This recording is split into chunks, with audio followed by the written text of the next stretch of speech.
In this section of the course, we're going to talk about how to edit close-up nature photos on your iPhone. Editing is an integral part of the digital photography process, regardless of how good a photo is straight out of camera. Editing is that extra step to take your photo from a good one to a great one. As you'll see in this section, specifically with nature photography, editing is best used sparingly. So there's not much of a reason to be intimidated by editing in this case, because I'm going to just go over the basic editing processes, because that's honestly all you need for close-up nature photos. I encourage you to take out your phone and follow along the process with me as we go through this section. This section of the course is going to go over how to generally edit using your iPhone, and specifically using photos on your iPhone. This is the built-in photo managing and editing software that comes with all Apple devices. On this slide, you can see a list of some more third-party editing apps such as Lightroom, Snapseed, VSCO, Darkroom, and Afterlight. Lightroom is one that I would highly recommend looking into after this course. Once you have that base knowledge and you're comfortable editing with photos, it's great to take that extra step to learning Lightroom, because the tools within Lightroom are a lot more advanced and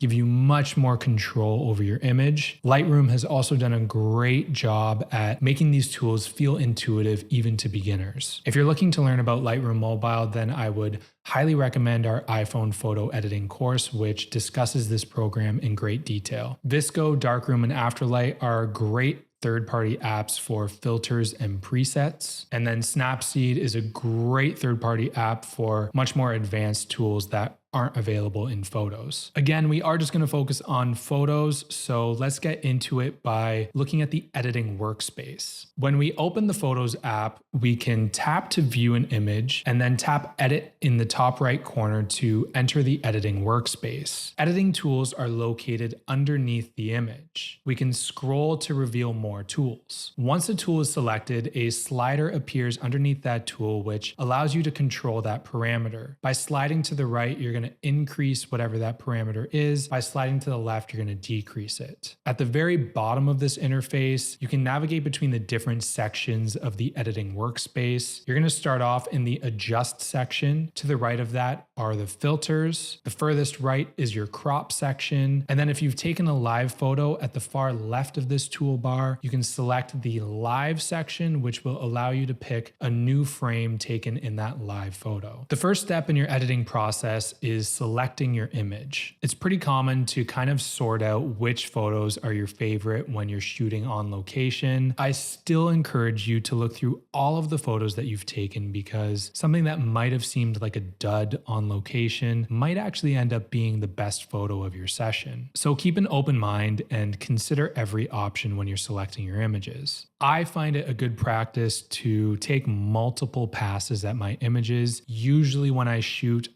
tons of photos. We're talking hundreds or thousands sometimes. It's good to go a little bit more liberally through the photos, picking out what I find are good photos. Then once I have a separate section of good photos, narrow that down to great photos, and then narrow that down to the best photos. This I find a lot easier than just from the get-go picking the 3 best photos, let's say. Sorting your images can be done in Photos in a couple different ways. My personal favorite is to use the Favorites feature. By tapping the heart icon in the bottom toolbar of any image, you are setting that image as one of your favorites. Later on, you can go through that favorites album and see all of the images that you selected, and even further refined by tapping to remove that favorites icon from certain images. The other way that you can sort through images is to set up a separate album for, let's say, your good photos from a certain session. When you find a photo that you like, you can then copy that photo to that certain album. One of the most important editing processes for any photo really is cropping. Cropping is essentially a second chance to recompose your image. Through cropping, you can focus the viewer's attention exactly where you want it and refine the overall balance and composition of your image. Cropping distracting elements out of your image should be a main consideration. Usually when I crop images, I always scan the edges of my frame to make sure that there aren't any little elements peeking through that aren't giving enough information to be included, and by excluding them actually makes the image a lot stronger. Rotation is a common secondary tool within any cropping tool. You should generally use your rotation tool to ensure that you have a straight horizon. Finding the right amount of space to have around your subject is a bit of a balancing act. You kind of have to feel it out. You don't want your crop too tight around your subject, and you don't want it too loose where there's just extra negative space. When we crop, we also have different aspect ratios that we can actually play with. By default, your iPhone camera is going to take pictures in a 4:3 aspect ratio. You can also set it to take images in a square or a 9:16 aspect ratio. Interestingly, if you choose either square or 9:16 as your shooting mode, your camera is still capturing images at the 4:3 ratio. It's just pre-cropping them. So if you decide later on after shooting, let's say a square photo in camera, that you now want it to be 4:3, you can tap edit, crop, and then expand the image back to the 4:3 ratio. The most common ratios that you're going to run into with social media are 1:1 or square, 4:5, or 9:16. Square or 4:5 ratio is going to be used for social posts in feed. 9:16 is going to be used for story posts. If you're printing images, there are a bunch of different aspect ratios that are more common with print, like 5:7, 8:10, or 4:6.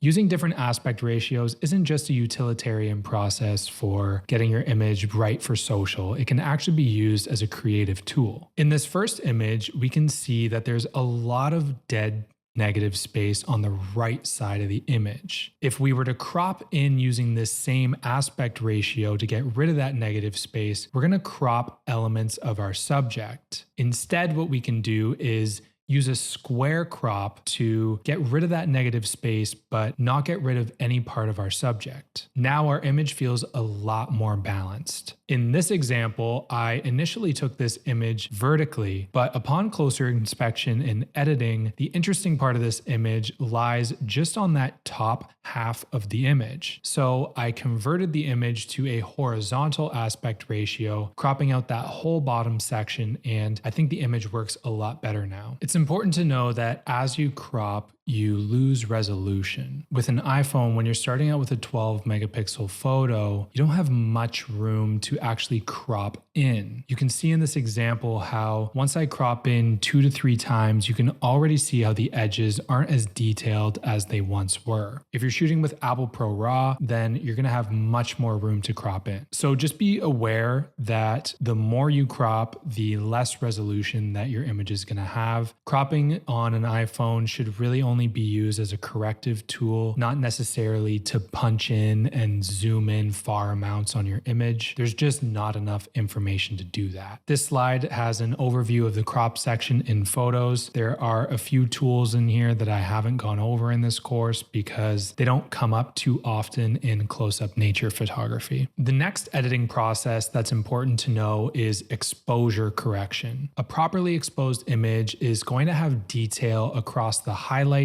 midtones, and shadows of your image. With that being said, slight under or overexposure can also be used to great effect as a creative tool. As I mentioned earlier in this course, you generally want to expose for the highlights in your image because in digital photography, once the highlights are overexposed and you've lost detail, it's very hard to get that detail back, especially when you're working with JPEG images. You can see in this example where I've taken the image purposefully overexposed and we've lost detail in the clouds. Even once I bring the exposure down, that detail that's lost in the clouds doesn't come back. You would much rather have too dark of shadows when you've taken your image, since you can use your exposure tools in editing to lift those shadows and you'll see a lot more detail come back in your images. In Photos, we have 2 tools to affect our exposure. One comes titled exposure and the other one is brightness. The exposure tool impacts the brighter parts of your image more, so this is actually a better tool to use to darken your images, whereas brightness impacts the darker parts of your image more, so this is better used to brighten your image. The next editing process closely relates to exposure correction. Dynamic range refers to the ratio between the brightest and darkest part of your image. You can increase the dynamic range of your images in editing by brightening your shadows and darkening your highlights. This is going to introduce more detail across that spectrum. Just be careful when using this technique because overdoing it can quickly become noticeable and produce unnatural looking images. The tools in photos that can affect your dynamic range are called brilliance, highlights, shadows, contrast, and black point. White balance editing is something that I do for just about every photo that I take. When you take photos with an iPhone, you're relying on an auto white balance setting. Oftentimes, when you're using an auto setting, the camera can get a little bit confused by certain elements in your image. For example, this image that has dominating red and green elements came out a little bit too warm and even magenta because I believe the processor was overcompensating for those red and green elements. After white balance correcting, you can see how much of a tint the camera actually put over the image. Generally, you want the neutral elements or the whites or grays in your image to appear neutral or without a color cast. With all that being said, white balance can also be used as a creative tool. I will commonly make my images a bit warmer than neutral for images where there's bright sun. When there's an overcast day, I'll usually make my images a bit cooler than neutral. I find that this fits the mood of these different types of light a little more accurately. The tools that you can use in photos are warmth and tint. Warmth is going to introduce either a yellow or blue cast to your image depending on whether you increase or decrease it. Tint is going to introduce either a green or a magenta tint, again, depending on which way you slide the slider. The color correction process adjusts the colors in your image so that they look natural. Within photos, we can use tools like saturation or vibrance to globally adjust the colors in your image to be more or less saturated. Saturation is going to globally adjust all of the colors in your image equally, whereas vibrance is going to just saturate those colors that are less saturated in your image and protect the skin tones. Over or under saturating should be done with caution, especially with nature photography. Nature photography is generally portrayed more naturally. You can certainly use saturation as a creative tool and over or under saturate your nature photos on purpose. Just be a little cautious with this because people can usually detect over under saturating pretty quick in images, especially images of nature, and that can usually turn people off. Black and white processing can be a great option for close-up nature photos, especially close-up nature photos where things are looking a bit cluttered. When you convert an image to black and white, you are allowing the audience to focus more on just the light that's apparent in an image. This allows you to explore contrast and dynamic range a little bit more, and it can sometimes be the remedy to a very cluttered image. Natural light is beautiful and the most accessible type of light to shoot with, but it doesn't always cooperate. Overcast days will give you great, soft, even light for close-up nature photography, but it's going to lack a certain amount of contrast. Contrast in editing is a great tool to make that dull image pop. Keep in mind that if you're shooting under overcast light, the scene can only be so contrasty before it starts to look unnatural. So just use this tool with a little bit of caution. The last editing tool that we're going to go over here are filters and presets. Filters and presets are a great place to start your edit, but will often need further refining. All of the editing tools that we mentioned earlier in this course can be used to further refine the look of an image that has a filter or a preset applied to it. Commonly, your filters will be a little bit too intense. It's good practice to reduce the intensity of that filter to kind of blend it into your image a little bit more naturally. When I'm looking through filters, I'm usually looking for the way that it's affecting the colors in my image. Exposure, contrast, dynamic range are much easier to fix than the colors in your image. That's usually a much more complex editing process. So if I can find a filter that edits my colors nicely straight out of the gate, that is a huge time saver for me. From there, all I need to do is potentially edit the contrast or fine tune the colors a little bit, and the image should be good to go. As of right now, Photos has 9 built-in filters, 6 of which are color filters and 3 of which are black and white filters. Lastly, we're going to talk about the editing approach. My biggest piece of advice for you going into editing a photo is to have a direction. If you know where you want to take an image or certain things that you want to fix in your image, that can help you start the process and get from point A to point B. Editing is not a linear process. It's a process of problem solving. It's good to go with whatever problem you notice first. So if you have an image that was taken under overcast light, maybe you start with contrast and go from there. Once you start that process of problem solving, new problems are probably going to appear, or you'll notice different parts of your image that need fixing. And then you continue that process of problem solving until you look at your image and it's problem-free in your eyes. Editing is largely intuitive and requires a certain amount of taste. Practice knowing when to stop editing when your editing has become a little bit too much. It can be hard when you're editing a photo for a long period of time to